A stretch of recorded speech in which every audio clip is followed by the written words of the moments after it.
आप देख रहे हैं BHBC न्यूज। नमस्कार, स्वागत है आपका। मेरा नाम है विपिन चौधरी।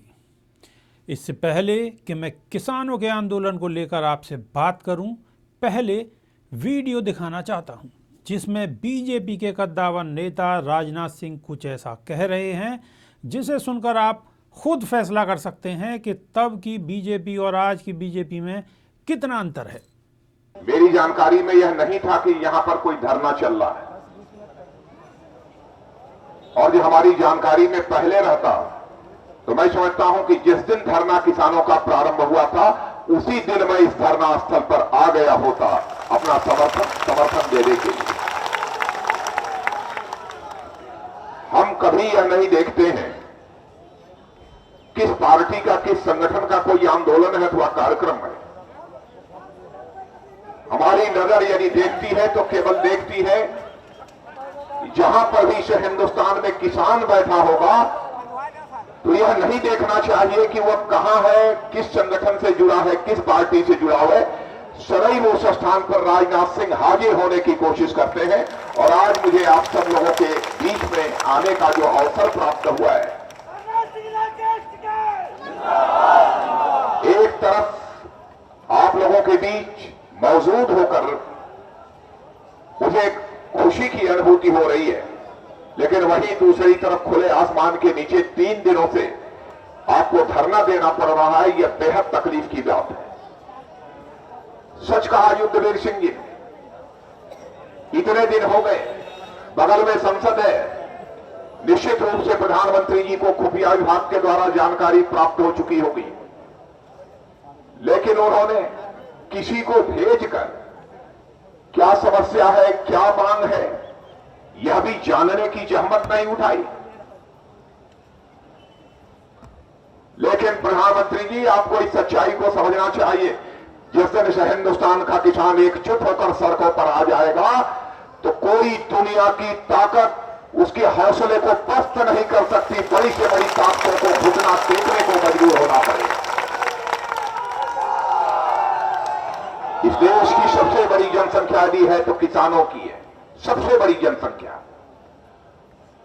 और किसी एक पेशे में लगे हुए लोगों की शक्ति के बारे में किसी को यदि तुलना करनी है तो मैं कह सकता हूं कि हिंदुस्तान में केवल कृषि क्षेत्र में, कृषि पेशे में लगी हुई जो जनसंख्या है वही हिंदुस्तान की सबसे बड़ी जनशक्ति है, और उस जनशक्ति को कभी चुनौती देने की कोशिश बड़े से बड़े सत्ताधारी दल को नहीं करनी चाहिए। सबसे बड़ी वही जनशक्ति है। और जिन मांगों को लेकर आप बैठे हैं उसकी हमको जानकारी है, और उस पर भी राकेश जी और हमारे युद्धवीर जी, यह सब सारे लोग तो आपके बीच चर्चा कर रहे हैं कैसे किसानों के खेत की आमदनी तय की जाए। मैं आपको 3 महीने का समय देता हूं, और मैंने 3 महीने का समय दिया। मैंने कहा मैं तो केवल इतना जानता हूं कि परमात्मा जब इस धरती पर समस्या पैदा करता है तो वही परमात्मा, वही विधाता समस्या पैदा करने के पहले समाधान भी पैदा कर देता है, ताकि बुद्धिमान आदमी उस समाधान की तलाश कर ले। और आप सब बुद्धिमान अधिकारी हो, इसलिए उस समाधान की आप तलाश करो। यह बात मैंने उस समय कही। 3 महीनों में उन लोगों ने समाधान दिया था, क्योंकि मैं जानता हूं कि जब तक इस हिंदुस्तान का किसान खुशहाल नहीं होगा तब तक यह हिंदुस्तान कभी खुशहाल नहीं हो सकता है। हम इसका स्वागत करते हैं, लेकिन हमसे कोई पूछे तो मैं तो यह कहना चाहूंगा कि भारत जहां विश्व की बौद्धिक राजधानी बननी चाहिए, वहीं पर भारत को बौद्धिक राजधानी के साथ साथ विश्व की कृषि राजधानी भी बननी चाहिए। तभी जाकर भारत का हम जैसा विकास करना चाहते हैं वैसा कर पाएंगे। बहनों भाइयों, ज्यादा मुझे कुछ नहीं कहना है। मैं अपना समर्थन देने के लिए और साथ ही साथ आप सबके प्रति अपनी संभावना व्यक्त करने के लिए, अब चूंकि संसद 1 या 2 दिन और चलेगी, उसके बाद संसद की कार्रवाई स्थगित हो जाएगी। तो सुना आपने राजनाथ सिंह को। आज राजनाथ सिंह देश के रक्षा मंत्री हैं। राजनाथ सिंह ने 2013 में ये बात तब कही थी जब केंद्र में कांग्रेस के नेतृत्व में यूपीए की सरकार थी। आज नए 3 कृषि कानूनों के खिलाफ किसानों का आंदोलन चल रहा है और केंद्र में बीजेपी की सरकार है। तो फिर आज बीजेपी की सरकार चाहे केंद्र की हो या उत्तर प्रदेश या फिर हरियाणा, किसानों के साथ ऐसा बर्ताव क्यों कर रही है, जिससे खुद बीजेपी का दोहरा चरित्र परिभाषित हो रहा है। आश्चर्य तो तब होता है जब बीजेपी के कई बड़े नेता, इसमें कई तो सांसद, विधायक, यहाँ तक कि मंत्री भी हैं, किसानों को आतंकवादी, खालिस्तानी, पाकिस्तानी और चीनी तक कह रहे हैं। तो ऐसे में ये प्रश्न उठना स्वाभाविक है कि अब राजनाथ सिंह क्यों चुप हैं और बीजेपी सरकार किसानों पर क्यों अत्याचार कर रही है। किसानों के आंदोलन को दबाने के लिए जिस तरह के हथकंडे अपनाए जा रहे हैं, उसी का नतीजा है कि मुजफ्फरनगर में भारतीय किसान यूनियन के प्रमुख नरेश टिकैत ने महापंचायत बुला ली। ये सब राकेश टिकैत के भावुक होने के बाद हुआ। दरअसल उत्तर प्रदेश की योगी सरकार ने गाजियाबाद प्रशासन को फरमान जारी करते हुए गाजीपुर बॉर्डर को खाली कराने का निर्देश दिया और फिर जैसे ही प्रशासन ने गाजीपुर बॉर्डर खाली कराने के लिए सख्ती दिखाई, किसानों की चिंता को लेकर राकेश टिकैत फक पड़े। आप खुद देखिए किस तरह राकेश टिकैत मीडिया से बात करते हुए खूब रोए। पूरे देश के किसान, पूरे देश के किसानों को बर्बाद करना, क्या बात, देश के किसानों को बर्बाद करना चाहते हैं? नहीं होगा। ये देश का किसान, ये 5 लाख ट्रैक्टर है, मेरी जिम्मेदारी है, इस किसान की मेरी जिम्मेदारी है। इस किसान को बर्बाद नहीं होने दूंगा देश के। आज अचानक क्या हुआ? आज अचानक क्या हुआ? वापसी होगा। आज अचानक क्या हुआ? पूरा घटनाक्रम बताइए। बीजेपी पार्टी लगी सारी किसानों को बर्बाद करने लगी, नहीं छोड़ने का। ये बिल भी वापसी होंगे, बिल भी वापसी होंगे। अगर बिल वापसी नहीं हुए, अगर कानून वापसी नहीं होंगे तो राकेश टिकैत आत्महत्या करेगा। साजिश खुल गई। आप रो क्यों रहे हो? क्यों रो रहे हो? मैंने आप खाली क्यों नहीं कर रहे हो? क्या नहीं खाली करने का, हुआ क्या? नहीं खाली करने का, नहीं खाली करने का, नहीं। उनके बड़े भाई नरेश टिकैत का अचानक से एक्शन में आना किसान आंदोलन की पूरी तस्वीर ही बदल गई। जो किसान आंदोलन 26 जनवरी के ट्रैक्टर मार्च के दौरान लाल किला समेत कुछ जगहों पर हुई हिंसा के बाद समाप्त होता दिखाई दे रहा था, उसमें फिर से जान आ गई।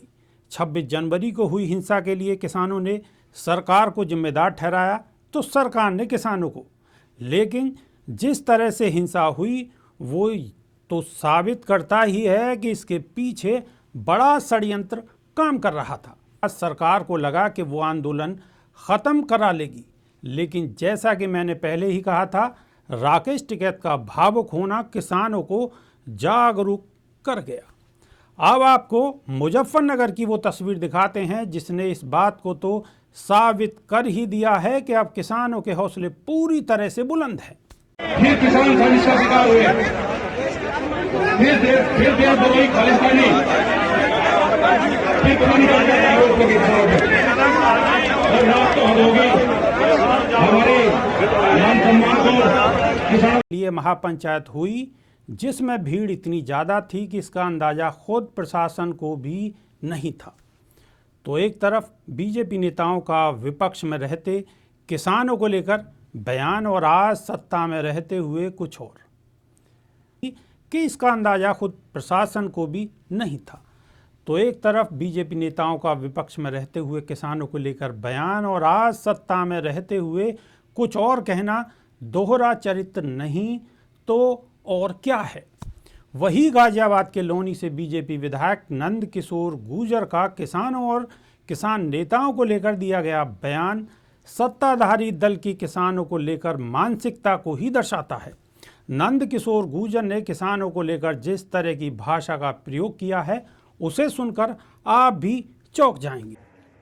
देश के यशस्वी गृह मंत्री माननीय अमित शाह जी देश के अंदर डिसीजन के लिए जाने जाते हैं, लेकिन हमने जो किसान समझते हुए आतंकवादियों को जो छूट दी गई उसका जिस तरह से लाल किले पर चढ़ के खालिस्तान का झंडा फहराया गया और पूरे लाल किले की अस्मिता को रोंदा गया, तिरंगे का जो अपमान किया गया, उससे आज पाकिस्तान, चीन और जो कट्टरपंथी मुस्लिम देश है जो भारत के खिलाफ हैं, आज उनके अंदर जश्न का माहौल है। पूरे दुनिया के अंदर भारत की छवि को बहुत गहरा धक्का लगा है। ये टिकैत जैसे, केजरीवाल जैसे, योगेंद्र यादव, दर्शनपाल जैसे तथाकथित जो फर्जी किसान नेता, आतंकवादी, जो वास्तव में तो आतंकवादी हैं, किसान नेता बन करके जिस तरह से इन्होंने यहाँ बैठकर जिनकी जो पार्टियां खत्म हो चुकी थी और जो लगातार 2 महीने तक जनता का जो नुकसान किया है, और उसके बाद दिल्ली में घुस करके जो हमारे जो जवान हैं, क्योंकि वो भी किसानों के बेटे हैं, उनको जिस तरह से मारने पीटने का और जो एक उपद्रव मचाया, जो नुकसान किया है, वो मैं समझता हूँ क्षमा करने लायक नहीं है। और सरकार को इस पर मैंने माननीय गृह मंत्री जी से ये पत्र लिख करके मांग की है कि तत्काल ऐसे लोगों को फास्ट ट्रैक कोर्ट में मुकदमा चला करके फांसी की सजा दी जाए। और जो आज भी खालिस्तान के नाम पे, क्योंकि जो किसान थे उन्हें पता चला, और किसान भी शर्मसार हैं जो थोड़े बहुत बरगला करके इनके साथ आए थे, आज भी जितने भी वहाँ बैठे हैं वो 100% आतंकवादी हैं। क्योंकि जो फर्जी जो किसानों के नेता बने थे वो मुँह छुपा के दुम दबा करके यहाँ से भाग चुके हैं कायर। आज उनको जरूरत है कि पुलिस उनको शूट करे। अगर वो नहीं भागते 24 घंटे के अंदर, तो सरकार के सामने अगर कोई ऐसी दिक्कत है तो मेरी विधानसभा और एनसीआर के लोग एकदम तैयार हैं, और हमारे समाज के लोग भी एकदम पूरी तरह तैयार हैं कि इनको जूते मार के खदेड़ने का काम करेंगे। को लेकर सत्ता में बैठे लोग क्या सोच रहे हैं? तो एक तरफ किसान आंदोलन, दूसरी तरफ षड्यंत्र भी ऐसा कि सिंधु और टीकरी बॉर्डर पर किसानों पर पुलिस की मौजूदगी में पत्थरबाजी करना, तो वहीं तीसरी तरफ किसान यानी अन्नदाताओं के प्रति आम लोगों की सहानुभूति। ये सब आपके सामने है, आप खुद देखें अन्नदाताओं के साथ ये हो क्या रहा है। लेकिन अंत में मैं ये भी कहना जरूरी समझता हूँ कि किसी भी रूप में किसी तरह की भी छोटी भी हिंसा स्वीकार नहीं होनी चाहिए। जय हिंद। रोज की ताजा खबरें सुनने के लिए सब्सक्राइब करें BHPC न्यूज चैनल। साथ ही रोज के नोटिफिकेशन जानने के लिए दबाएं बेल आइकन। साथ ही हमें अपनी राय देने के लिए हमारी वीडियो पर कमेंट करके बताएं और वीडियोस को लाइक और शेयर करना बिल्कुल ना भूलें।